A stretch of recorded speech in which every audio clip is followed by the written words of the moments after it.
Banyak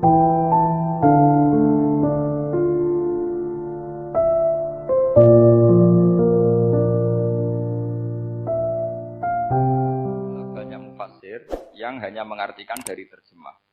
Itu bahaya sekali. Jika ada orang yang menikah secara mut'ah, itu kan mirip kayak transaksi zina.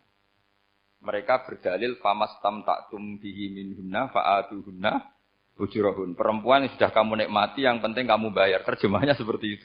Karena ujur itu jamaknya ujroh. Itu fatal sekali. Padahal ayat itu begini, settingannya begini. Setting siakul kalamnya atau asbabun nuzulnya begini. Ini sekaligus, memang saya sengaja ngaji dengan tema yang berat. Bentuk penghormatan pada yang ngaji. Kalau temanya ringan kan kayak TPQ. Begini asbabun nuzulnya begini.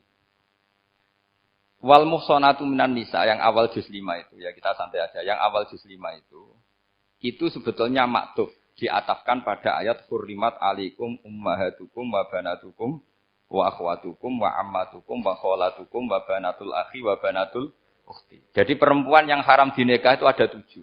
Yang faktor nasab, yaitu siapa? Ibu, putri, saudara putri, bulik dari bapak, amah itu bulik dari bapak, kholah itu bulik dari ibu, keponakan dari saudara lelaki, keponakan dari saudara perempuan. Ini disebut haram karena nasab gen.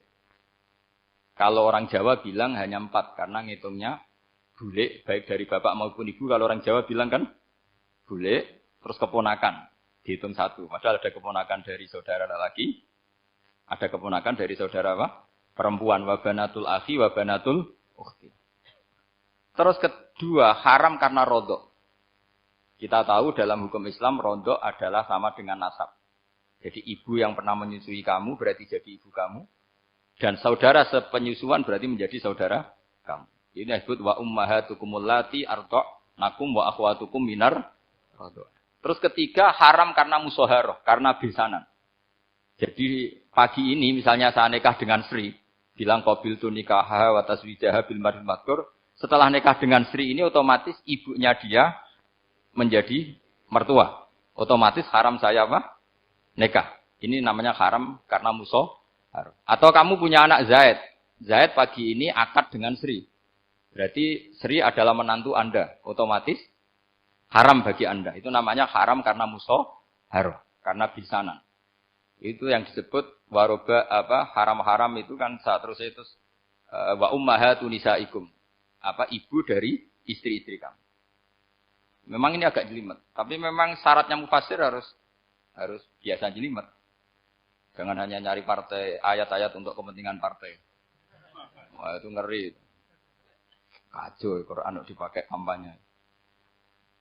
Terus itu berarti sudah 3 kan? Haram karena nasab, karena rodok, haram karena musoh. Terus yang keempat ini, haram yang bukan karena sebab pada seorang perempuan, tapi karena istri orang. Itu disebut wal muhsanatu minan nisa. Haram menikahi perempuan yang masih milik orang lain. Nah, orang lain yang menikahi ini, istilahnya Allah adalah lelaki yang menikahi perempuan ini adalah lelaki sing muhsinina ghairu musafihin, secara nikah yang sah. Nah, nikah yang sah itu begini dalam hukum fikih Islam. Saya nikah dengan Sri, kalau hanya akad, itu saya wajib bayar mahar hanya separuh. Jadi kalau saya janji bayar 1 miliar, berarti wajib bayar berapa? 500 juta. Kalau janjinya 100 juta, hanya bayar 50 juta. Itu yang wajib bil akdi. Nanti wajib sepenuhnya nunggu bil jima. Kalau sudah hubungan intim, baru wajib 100%. Jadi kalau ada di Jawa, nikah dengan seperangkat alat sholat, itu yang atasannya tok, itu wajib karena akad. Nanti bawaannya nunggu setelah hubungan apa? Intim. Ini hukum Quran, bukan hukum saya. Makanya kan wa in talaqtumuhunna min qabli an tamassuhunna, saat terusnya terus fanis huma faradtum. Hanya wajib bayar setengah. Nah, perempuan yang sudah diajak hubungan intim itu kata Allah fa'atuhunna ujurahun, maka wajib kamu bayar penuh. Jadi ayat itu tentang perempuan yang sudah dinikah, kita harus bayar berapa? Harus bayar penuh. Ini penting saya utarakan. Nah, Nah, semoga kerihin menawi manfaat, nabi kelalen.